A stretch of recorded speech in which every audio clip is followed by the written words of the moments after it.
E isso acontece muito, tem pessoas que têm dificuldade de dar o próximo passo. Isso daí é uma coisa séria pra gente falar, porque isso estagna. Sim.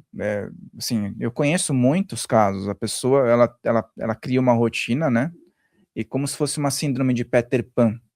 Eu vejo, assim, hoje que isso não era tão falado, antes tinha um caso ou outro. Só que hoje eu vejo muitas pessoas na faixa etária de 40 anos mais, que não têm a facilidade de romper a bolha da adolescência para a fase adulta. Eu não digo nem por vestimenta, porque cada um escolhe o que quiser, mas muitas vezes por comportamentos, por hábitos, né, eh, tem uma espécie de regressão ou então, um aprisionamento no passado, acho que esse que é o X. Uhum. A pessoa fica muito no passado. E eu tenho visto um grande número de pessoas assim, né. E como é que é isso? Nas questões que você trabalha, as pessoas que estão muito presas ao passado, elas estão enfrentando que tipo de paradigma?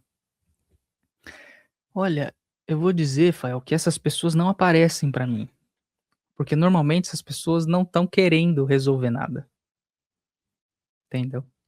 Então nem vou saber te responder, porque eu não lido com isso. Eu não lido com essas pessoas. É verdade, a pessoa que já quer buscar uma solução, ela já está dando um passo, né. Isso. Agora, essas pessoas que estão apegadas ao passado, elas não estão incomodadas com isso. Esse, inclusive, é o problema do apego, né? Ele gera conforto. Então, essas pessoas que estão presas ao passado, apegadas ao passado, elas vão permanecer ali até o momento em que alguma coisa chacoalhar, e aí sim elas vêm falar comigo, com você, com os terapeutas. Às vezes o que chacoalha a pessoa é o dinheiro, porque Sim. às vezes a pessoa tem que tá acostumada com um dia a Padrão de dia ali, né, vida. aí o dinheiro deu aquela diminuída, a pessoa falou: "Poxa, precisa fazer alguma coisa diferente aqui, porque não tá dando mais certo isso". Aí eu acho que isso às vezes movimenta a pessoa para dar às vezes até a pessoa fala: "Nossa, mas será que não era isso que você precisava nesse momento, talvez, pra você dar essa Exatamente. progredida, né?". Mais uma vez, a mente desperta percebe isso. Por que que esse problema apareceu na minha vida? Por que que isso cruzou o meu caminho? Por que que isso aconteceu justo agora? São os questionamentos que precisam acontecer. Eu sempre falo assim, tem uma pergunta mágica que você faz para tudo que acontecer com você. O que é que isto me ensina? Acabou. E a Busca a resposta. ansiedade? Você acredita que a ansiedade também pode ser um sinal positivo? Sim, sem dúvida nenhuma. Toda doença, ela tem o lado positivo. Não estou falando que é uma coisa positiva. Tem o lado positivo. Assim como tudo, dualidade, certo? A questão é onde você escolhe olhar, como a gente já falou. Então a ansiedade, óbvio que ela tem um lado positivo. Ela está mostrando para você que a tua mente está desorganizada. E que enquanto a sua mente estiver desorganizada, o teu sistema inteiro também estará. Simples. Então, se você aprende a questionar e entender isso de forma consciente, você resolve o problema. E você cresce com ele, que é o mais importante. É o motivo dos problemas existirem. E se você prestar atenção e entender isso que eu estou falando com profundidade, problema não existe. Tudo que existe é oportunidade de crescimento. Basta que você queira enxergar assim. É, não, é que ainda mais quando a gente fala sobre espiritualidade, né. É Sim? que às vezes a gente tá preso só nessa existência. De repente isso dificulte um Isso. percurso, né, Sim. quando a pessoa é Olhando cética. olhando só para a vida material, digamos assim, cara, a vida é injusta. Esse mundo é injusto, terrível, certo? Agora é o que eu te falei, quando você busca o estudo espiritual, você entende como as coisas funcionam. Quando eu entendo como a coisa funciona, eu começo a perceber que, opa, peraí, isso aqui que eu achava que era injusto, talvez não seja tão injusto assim. Talvez tenha um porquê de estar acontecendo isso desta forma, exatamente assim, entende? Então, é as pessoas descobrirem que a espiritualidade te dá o manual do jogo. Eu tenho essa percepção, Fael, eu sempre quis falar sobre isso, eu sempre esqueço. Eu gosto muito de jogos também. Eu gosto de muita coisa. Eu fazia esportes, eu jogava jogo de videogame, eu tinha as duas polaridades, né? Quando era jovem. Eu fazia os dois. E até hoje eu gosto de jogos, porque eu acho que eles trazem uma percepção de realidade muito interessante. E se você, não sei, você joga alguma coisa, já gostou? Gosto de jogar, de fazer esporte também, lutar, fazer um monte de coisa. Tá, então a gente é igual. Essa questão de jogos, de videogames e tudo mais, tem o RPG, certo? No RPG você tem que assumir o papel de um personagem e seguir lá a historinha, construir teu personagem, certo? E aí a gente para analisar a semelhança com o processo reencarnatório. Então a primeira coisa que você faz quando você instala um jogo e começa a jogar um RPG é você criar o seu bonequinho, certo? Criar o seu personagem. Então você escolhe cor de cabelo, cor de pele, como eu quero ser, papapá, pipipipopó, e a minha profissão, né? Você guerreiro, arqueiro, blá, blá. Então você escolhe tua profissão. Qualquer coincidência, certo? Aí você nasce. Teu bonequinho nasce e ele é o quê? Nível 0. Você não tem o quê? Experiência, certo? E aí você vai fazendo as quests, as missões, para ganhar o quê? Experiência. E assim subir de nível. Olha que analogia interessante, né? Então, assim, a arte imita a vida, né? Impressionante.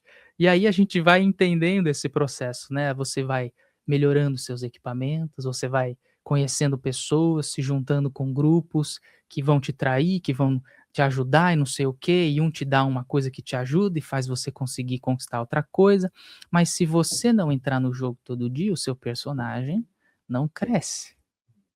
Gostei, até marquei umas coisas que você falou aqui que eu achei interessante a relação. Entende?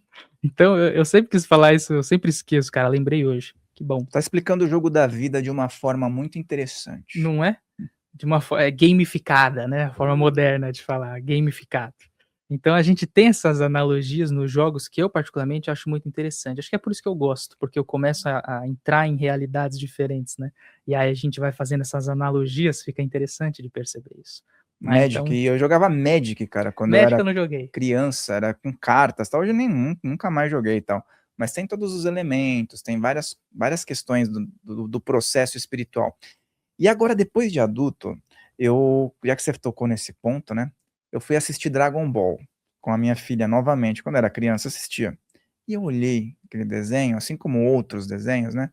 Falei, nossa, tem vários aspectos espirituais ali, várias camadas, trabalho de energia, espiritualidade, níveis, que quem está assistindo como criança, assim, só para, né, assistir, não entende espiritualidade, fala, ó, é ilusão. Mas tem vários termos que eles usam ali, que quem está iniciado em algo fala, esse autor sabe Sabia de das coisas, né? sabia de alguma coisa. Vira e mexe eu tenho esses pensamentos também, assistindo esses desenhos, animes também tem muito disso, né, eu gosto também. Tem um que chama Shaman King, pelo nome, né, Shaman King, Rei Xamã. Então ali tem todo um processo de incorporação dos espíritos, de como funciona essa relação espírito e ser humano, é incrível. Então assim, existe, eu acho que a espiritualidade ela encontra formas de se mostrar pela arte, né, pelo desenho, que para as crianças é inocente, querendo ou não, mas que vai alimentando alguma coisa ali dentro delas, e que aquilo coloca uma parte da verdade dentro delas e aquilo fica. Então, por exemplo, você com certeza tem memórias marcantes de Dragon Ball, assim como muita gente, né, tem. Sim. E de outros desenhos também que trazem toda essa perspectiva. Né, tinha um desenho que tinha o Cavaleiros do Zodíaco, Cavaleiro do Zodíaco, exato, Yu Yu né, Yu Yu Hakusho, Hakusho, tem um monte. tudo tem espiritualidade envolvida. Todas têm, que vai envolver essa questão de magia, de poder e tudo mais. Então, assim, a espiritualidade, ela encontrou um jeitinho, eu acho, de trazer isso para as crianças e plantar uma sementinha ali nas crianças desde cedo, sabe? Para que essa coisa fique viva até a vida adulta de alguma forma, e para quando talvez elas se depararem com alguma questão semelhante no seu desenvolvimento na vida, isso ser resgatado, né? Porque frequentemente quem é da espiritualidade sabe disso. Os filmes, os desenhos, eles trazem muita verdade. Eles trazem representações incríveis de como as coisas realmente funcionam, de como as coisas realmente são, e trazem isso pra gente de forma visual. Isso que é o importante, né? Eles transformam os conceitos em visual. Então, isso fica palpável para o ser humano, e quando a gente começa a enxergar aquilo, a gente destrava uma coisinha dentro da gente, que nos permite aceitar aquilo ou desenvolver aquilo, percebe? Então os filmes, as coisas, esses desenhos, animes, enfim, que tem todas essas demonstrações e essas representações espirituais e tudo mais, eles têm um papel muito importante nisso. É muito importante. E até os desenhos mais antigos, né, a Branca de Neve tem um processo ali, né, iniciático, o Chaves, Pinóquio, Pinóquio, né, Pinóquio. você vê que tem até uma árvore da vida ali para você fazer uma relação até no Chaves, tal. E agora também o Spielberg não sei se já lançou, né, ia lançar um filme novo sobre agroglifos e tudo mais, né. Acho que vai lançar ainda. Tá pra lançar, né? Tô a fim de ver, porque ele sempre coloca alguma coisa que ele diz que acredita só na ficção, né, mas alguma coisa que realmente bate, né, quando a gente vai para questões espirituais, que nem já falei em vários podcasts, o filme ET clássico, será que não tinha tanta coisinha ali, o chakra cardíaco, várias questões ali que tem uma mensagem velada, e a gente assiste quando é criança. Nem era nascido quando lançou, mas a gente assiste quando é criança, depois quando adulto fala, deixa eu marcar aqui. Esses caras acham que vão enganar a gente. Sim, eles são inspirados, né? Eles talvez não saibam, mas os diretores, os roteiristas, eles com certeza são inspirados. Sem Star dúvida nenhuma. Wars também, né? Sim, todos esses filmes, cara. Não tem como a gente querer ficar cego pra isso. É inegável, né? Só Matrix que não, né? Pô, que isso? Esse cara é um gênio. Aquilo lá foi Não, isso aí uma é bizarro. quebra de paradigma. Outro dia eu vi que eles estavam falando sobre Jesus ali de uma forma velada, Sim, tal. no Matrix, né? Matrix, Eu vi né? isso aí Eu vi também. uma entrevista, né? Que era O com próprio o ator. Neil Tyson, né? E o ator lá. Incrível. Interessante, né? Incrível. E aí o pessoal vai fazer o quê? O cara estava envolvido na produção lá e o cara deu uma entrevista, não tem como. Não, isso aí vale a pena ver. Todo mundo que tá escutando vale a pena buscar isso aí. É o Neil muito Tyson, interessante. né? E o ator lá.